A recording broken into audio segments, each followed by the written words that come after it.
You walk into a room. Nobody looks at you. Not really. They see you, but they don't register you. And within 5 seconds, something ancient happens. You've already been ranked. You think social hierarchies are about money, or fame, or beauty. They're not. They're about signals. And if you don't understand the signals, you become invisible. Not hated. Not attacked. Worse. Ignored. This isn't motivational content. This is evolutionary structure. Your nervous system was built for tribes of 100 to 150 people. In those tribes, status wasn't optional. It was survival. High-status individuals got better food, better mating access, more protection, more influence. Low-status individuals got less voice, more stress, more risk. Your brain still runs that ancient algorithm, and so does everyone else's. When you enter a social space, your posture, gait, eye movement, vocal tone, hesitation speed, reaction timing, all of it gets processed before your first sentence finishes. You are scanned. You are sorted. You are placed. And if your signals are neutral, uncertain, or submissive, you don't trigger hostility. You trigger irrelevance. That's why invisibility feels confusing. Because nobody insults you. Nobody attacks you. They just talk over you. They don't make space for you. They don't defer to you. Your ideas get acknowledged, but not absorbed. This is not cruelty. It's hierarchy. Modern culture tells you hierarchies are social constructs. Biology disagrees. Across primates, from chimpanzees to macaques, dominance hierarchies form automatically, even when resources are abundant. Why? Because hierarchy reduces chaos. It predicts outcomes. It organizes mating, food distribution, and conflict resolution. Humans are no different. We just made the hierarchy abstract. Instead of physical strength alone, now we measure competence, confidence, verbal precision, emotional regulation, scarcity, social proof.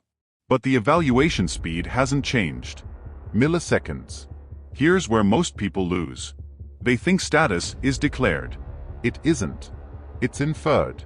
If you speak carefully but with visible tension, you signal uncertainty. If you laugh too quickly, you signal approval seeking. If your body contracts when challenged, you signal rank drop. If you over-explain, you signal defensive cognition. These are microsignals. And the brain detects microsignals better than conscious thought. There's research in thin-slice judgment theory showing humans can accurately predict dominance, leadership capacity, and confidence within seconds of exposure, even without words. Your social rank is often decided before your argument begins. Now here's the uncomfortable part. Modern environments amplify invisibility. In ancestral tribes, competence was visible. You could hunt. You could fight. You could solve problems. Now, you sit. You scroll. You text. Digital environments flatten visible hierarchy signals, so when you enter physical social environments, you lack embodied dominance cues. Your body doesn't practice them. Your nervous system doesn't regulate pressure. Your eye contact weakens. Your vocal projection shrinks. You don't train presence. So when you walk into a room, you feel like a ghost. Because you haven't calibrated your signals. There's another layer. Status is not just about strength. It's about perceived cost. High-status individuals feel costly to disrespect. Not aggressive. Costly. Their posture is stable. Their reactions are slow. Their speech is paced. They don't chase approval. They don't rush to fill silence. Silence is one of the strongest dominance signals in primate behavior. The individual who can tolerate silence without anxiety holds frame. Most invisible people can't tolerate silence. They rush to speak. They rush to justify. They rush to agree. And that rush leaks subordination. You might be intelligent. You might be competent. But if your nervous system broadcasts urgency, you are signaling lower rank. The brain reads calm as power. Not because calm is moral. Because calm implies control. And control implies capability. Here's the deeper psychological mechanism. Humans are hypersensitive to threat and opportunity. High-status individuals are perceived as opportunity. Low-status individuals are perceived as background. Background stimuli are filtered out. Literally. Neuroscience shows that the brain suppresses processing of stimuli that are deemed irrelevant to goals or survival. If you are not perceived as resource, threat, or authority, you become cognitive background noise. That's invisibility. Not personal, structural, and it's reversible. But not through affirmations.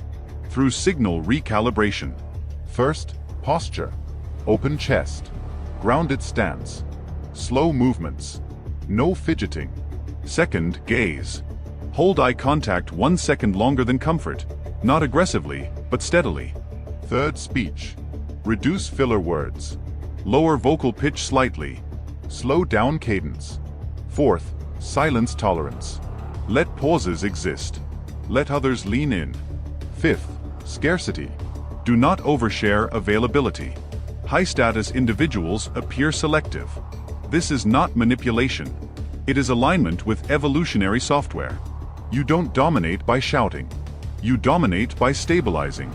The invisible man seeks validation.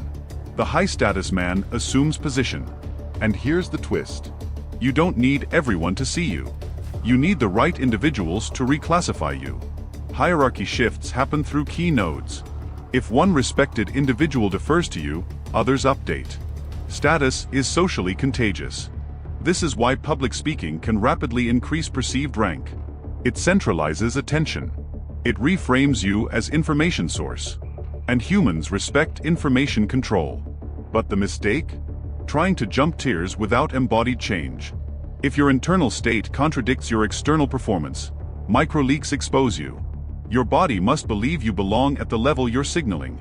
That requires exposure to pressure, confrontation, responsibility, leadership roles, physical training, controlled stress.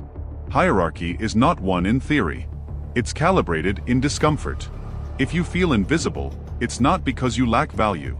It's because your signals don't match your value. And evolution doesn't reward hidden competence.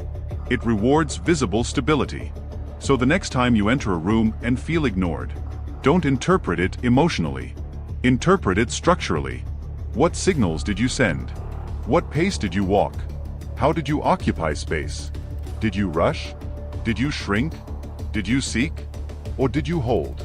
Because invisibility is rarely imposed. It's broadcast. And once you understand the broadcast, you can rewrite it.